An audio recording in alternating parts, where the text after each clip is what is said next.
Hey Google, ピカチュウ。ピカチュウ。ピカピカ。ピカピ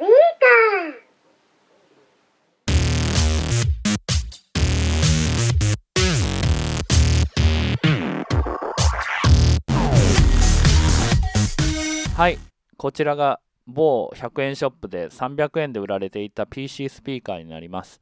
中にアンプも入っていまして、キャビネットを外すとユニットはこんな感じになっております。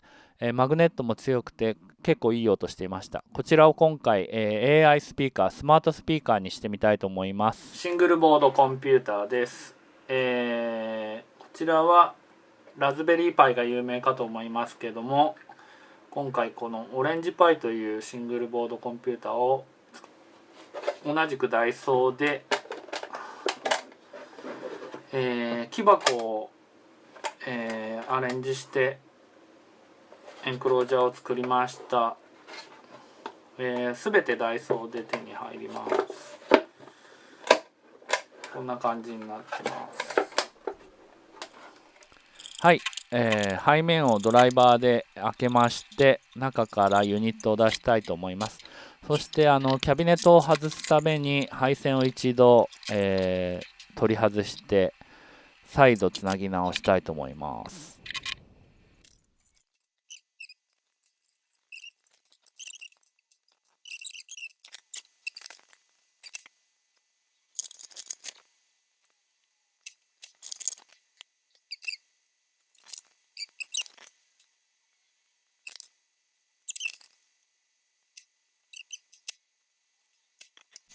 もともとのプラスチックのエンクロージャーが外れたら、今度また配線し直します。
ニスが乾きましたら、ユニットを、両面テープで留めておきたいと思います。グルーガンで固定を最後にしようと思うんですけど、とりあえず仮で両面テープで留めておきます。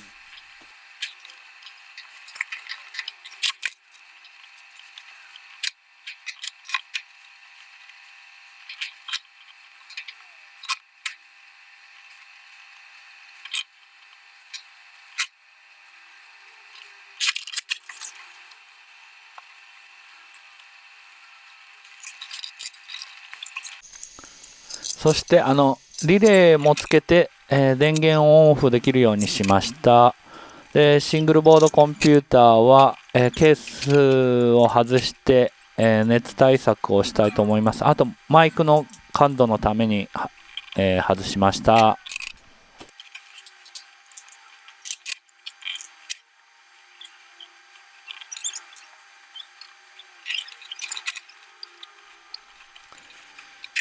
だいたいボードの位置が決まったらほぼほぼハードは完成で、ソフトのインストールをします。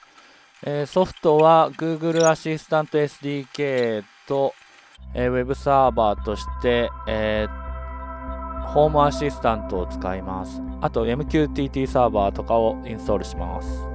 OK Google、デスクライト。パラヨット。OK Google、ベッドサイドランプ。ベッドサイドランプをつけます。OK Google、今日のロサンゼルスの天気は？今夜のロサンゼルスは17度、晴れるでしょう。ロサンゼルスは現在20度、晴れです。Hey Google、ベッドサイドランプを消して。ベッドサイドランプを消します。Hey Google、デスクライトを消して。かしこまり。はい、ソフトウェアのね、インストールにかなり手こずったんですけども、なんとか、AI スピーカーにすることができました。こちらですね、残念な点としては、マイクの感度がやっぱりあまり良くないのと、Google プレイミュージックが再生できないので、これステレオにスピーカーをつないだ意味がなくなっちゃいました。その他はですね、IF と IFTTT とかは、その他もろもろはスマートスピーカーの手はなしていると思います。皆様もよかったら挑戦してみてください。